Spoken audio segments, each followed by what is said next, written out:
Let's take a look at the tail of the tape. And if you've been wondering where Khan's advantages lie, here they are. Zab Super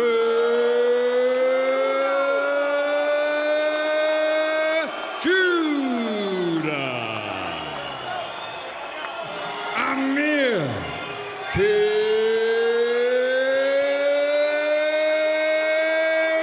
Khan.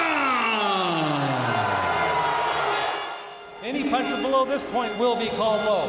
With that said, I want you to obey my commands, protect yourselves at all times. Touch them up now, let's go to it.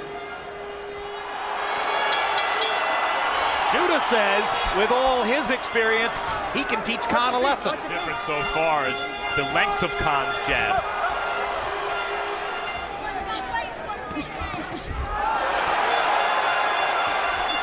Some pretty precise. Right on Zab Judah's front foot. Khan's confidence has grown with each punch.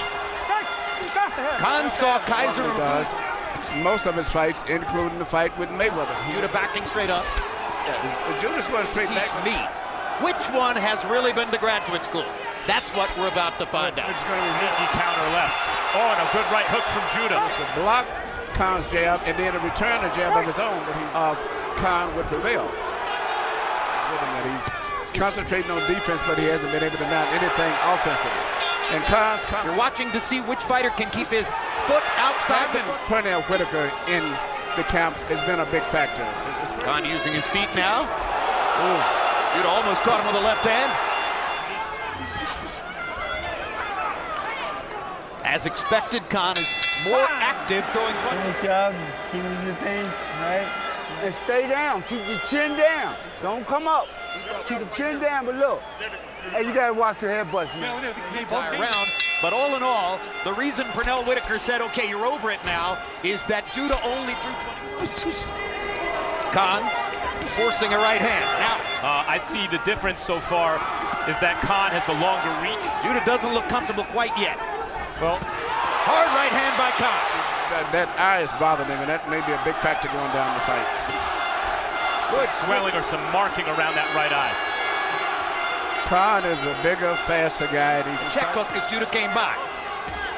Zab Judah told us in our fighter meeting yesterday that he is sure he's never been in the ring with anybody who had faster hands. A little bit. I mean, he's going back. He's strictly on the defense, and he's letting those chop. For a guy who was seen in the past as a fast starter. And that's what's happening in this case. Although Judah's defense, he threw 21 punches in the first round. Khan threw 51 in this fight. And look at the size advantage. His back is considerably wider.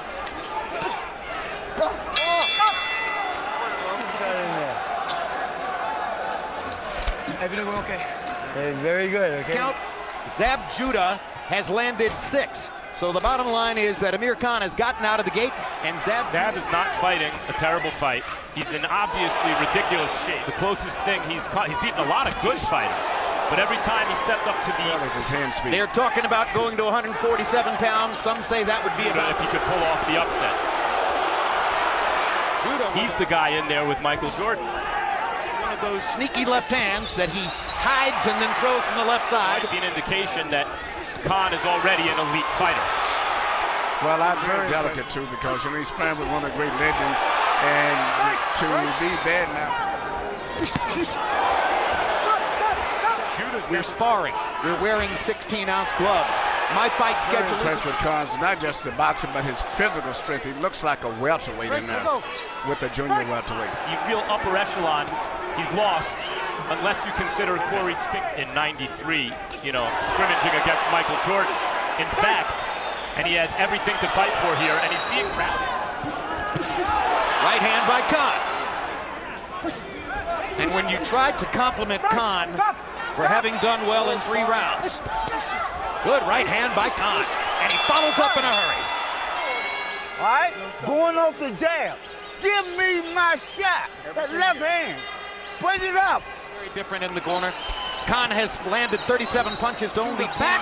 He's landed his straight right hands, and he's keeping Zab on the defensive. Amir has done something upstairs. You know, the other thing is that Khan can hit Judah from a distance that... Controlling the fight 3-0. He says that he's circling that way, Harold. And he can pull back from punches, but he can't return punches because his arms are too short. Excited about it. He makes that little duck down move, but it's a great defensive move, but he doesn't punch from that position. Look at Jim, 3-0, 30-27, Amir Khan. You know, Jim, the key to this fight is Amir Khan gets off first. He's also working with one other boxer, Nonito Donaire. Conti, of course, on the top of him is going to drain him. Just like I said right there, even though he's avoiding punches, physically are over. Good right hand by Khan. You know, you made a very good point, Max. I was just getting ready to say. He circles to the right, to try and square up on Judah, which is the wrong way to go because you're going right into the fight.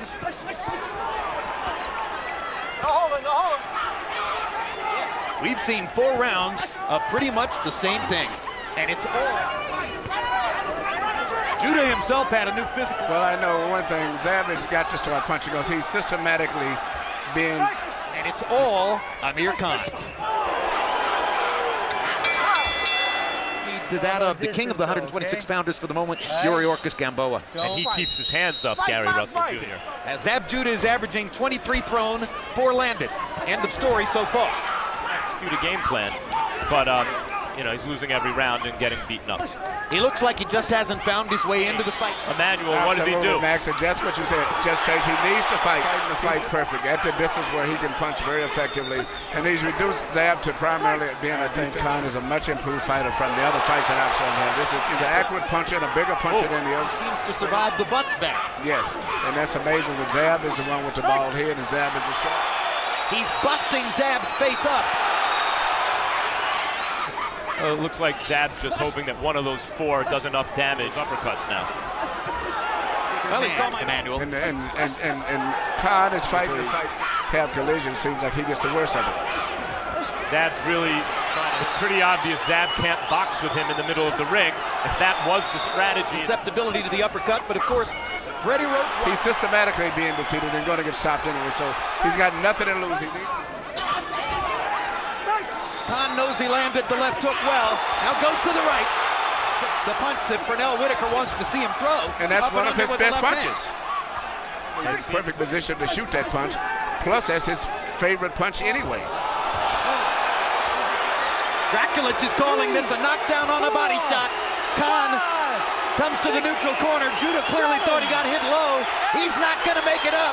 This is going to be a knockout victory. Ladies and gentlemen, here at the Mandalay Bay, referee Vic Draculich counts to 10, and the end comes at 2 minutes 47 seconds of round number 5.